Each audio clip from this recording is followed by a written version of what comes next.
Assalamualaikum warahmatullahi wabarakatuh. Halo kawan-kawan, halo semuanya, halo para petani di seluruh Indonesia. Untuk pagi hari ini semangat bertaninya, semangat beraktivitasnya di lahan. Semoga apa yang kita lakukan pada hari ini bermanfaat bagi diri kita, bagi banyak orang, dan bagi lingkungan kita juga, dan seluruh makhluk hidup yang ada di bumi ini. Pada kesempatan kali ini kawan, kami kegiatan pagi hari ini adalah melakukan proses penyiraman kepada tanaman-tanaman cabai yang kita budidayakan dengan bantuan alat diesel ya kawan, yang dimana dipergunakan untuk memompa air, lalu airnya kita pergunakan untuk kita siram ke tanaman budidaya cabai kita ya, semacam itu. Nah, penyiraman ini merupakan salah satu bagian dari perawatan, yang dimana penyiraman ini merupakan salah satu hal penting dan hal wajib yang perlu dilakukan ketika musim kemarau ya kawan. Karena di musim kemarau kawan tahu sendiri pokok permasalahan yang sering terjadi dan paling besar yang berpengaruh pada budidaya tanaman, yaitu adalah salah satunya adalah penyiraman. Karena sejatinya namanya makhluk hidup kawan-kawan, itu pastinya perlu namanya air, yang dimana air nanti untuk menjalankan metabolisme dari suatu tumbuhan ataupun tanaman yang kita budidayakan. Sehingga peranan air ini cukup penting ya kawan-kawan, cukup penting untuk diberikan kepada tanaman, karena tanaman itu sendiri biasanya mengalami proses transpirasi ya kan, yang dimana itu juga membutuhkan air, dan penyerapan unsur hara pada tanaman itu juga bentuknya dalam bentuk cair ya, bukan dalam bentuk padat, tapi melainkan dalam bentuk cair. Sehingga kita sebagai seorang petani perlu namanya melakukan proses penyiraman ya kawan, semacam itu. Nah, proses penyiraman itu sendiri kita lakukan setiap 4 hari sekali ya kawan ya, karena kalau kami sering-sering ya memang biayanya agak mahal ya di musim kemarau ini, karena kita menggunakan mesin sehingga kita lakukan 4 hari sekali. Yang terpenting kan kawan, penyiraman itu didasarkan oleh parameter media tanamnya.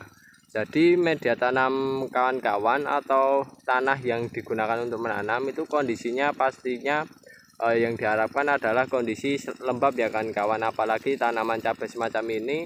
Nah, itu kondisinya harus lembab. Nah, kan bisa cek sebelum melakukan penyiraman apakah kondisinya lembab atau kering. Jika kondisinya kering, perlu dilakukan proses namanya penyiraman semacam itu kawan. Lalu ketika kawan mengetahui parameter tersebut, maka kawan nantinya bisa menentukan kapan waktunya disiram dan kapan waktunya penyiramannya berhenti atau alias tidak disiram ya, semacam itu. Tapi parameter yang paling cocok untuk tanaman cabai dalam budidaya cabai keriting kayak gini ya, khususnya cabai keriting, cabai rawit itu kondisinya selalu lembab saja, itu sudah cukup. Karena cabai jika kelebihan air juga tidak mau ya kawan-kawan, karena nantinya kalau kelebihan air itu cabai biasa mengalami stres dan pada akhirnya layu, merontokkan buahnya, serta tidak bisa hidup lah kan ya, semacam itu. Nah, untuk menghindari hal semacam itu perlu kawan menyiramnya secukupnya saja ya, dalam artian kondisi media tanahnya itu selalu kondisi lembab ya, karena biasanya kondisi lembab itu adalah kondisi yang optimal bagi tanaman cabai keriting ataupun cabai rawit semacam itu ya. Lalu kawan, penyiraman itu sendiri sebenarnya dalam proses budidaya secara semi organik kayak gini itu tidak hanya berpatok ya kawan untuk menghidupkan tanamannya, akan tetapi penyiraman ini juga memiliki peranan penting yang menunjang proses budidaya tanaman cabai keriting. Nah, salah satu manfaat dari penyiraman yaitu adalah menjaga mikroorganisme yang berada di dalam tanah, karena mikroorganisme itu bisa tumbuh, bisa berkembang, bisa hidup itu jika kondisi tanahnya itu lembab, ketersediaan airnya itu tidak kurang. Nah, kalau musim kemarau semacam ini perlu disiram kan kawan ya, disiram.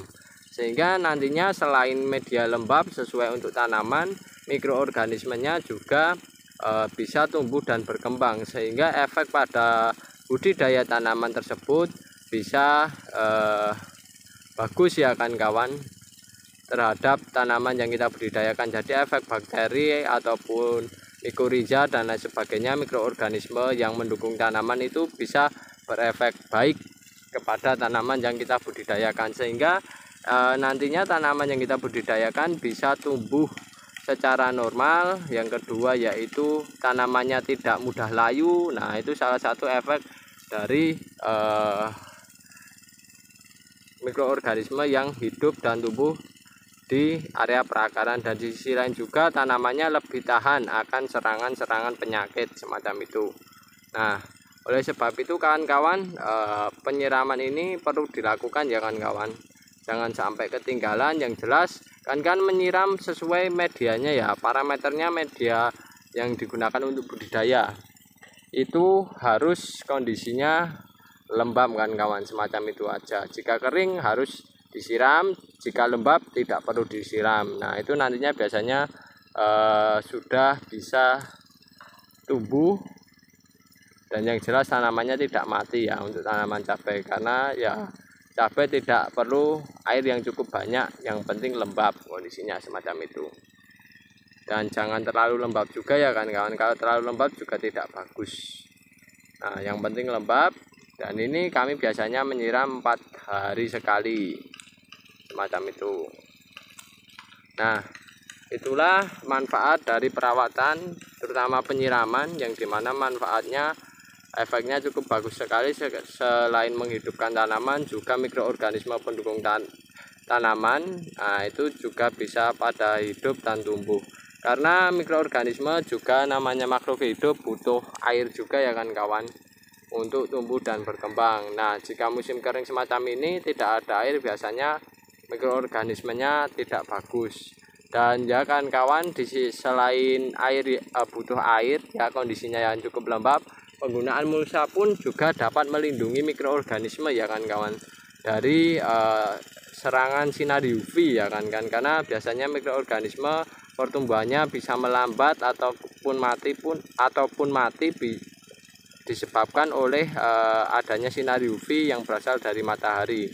Nah, semacam itu, sehingga penggunaan mulsa lalu pemberian air semacam ini nantinya juga berefek atau berimbas bagus pada mikroorganisme yang nantinya sangat menunjang sekali dalam proses budidaya tanaman cabai keriting semacam itu. Dan oh ya kawan-kawan, selama pengalaman kami ada salah satu penggunaan mikorizaa yang digunakan untuk proses budidaya pada waktu itu, budidaya tomat ya. Jadi mikorizaa itu memiliki peranan yang cukup penting juga saat musim kemarau semacam ini ya. Jadi tambahan informasi bahwasanya kawan-kawan, saat melakukan budidaya cabai semacam ini pada musim kemarau, alangkah baiknya kan kawan menggunakan mikorizaa, yang dimana mikorizaa tersebut memiliki peranan yang cukup penting. Salah satunya adalah penyerapan unsur P, fosfor, serta menjaga ya tanaman itu bisa tersedia air. Jadi dalam artian gini, jadi salah satu pemanfaatan agar tanaman yang kita budidayakan bisa hidup di musim kemarau tersebut, itu salah satunya yaitu penggunaan mikroorganisme yang tahan saat musim kemarau dan membantu saat musim kemarau. Salah satunya adalah mikorizaa, karena mikorizaa sendiri bisa menyerap unsur fosfor dalam tanah saat musim kemarau, serta menyediakan atau menyerap air ya kan dari berbagai media tanah, sehingga ketika akar pada waktu musim kemarau semacam ini tidak terlalu berkembang, mikorizа nanti pada akhirnya mereka akan berkembang dengan sendirinya dan nanti akan membantu atau bersimbiosis mutualisme dengan tanaman cabai semacam ini kan kawan.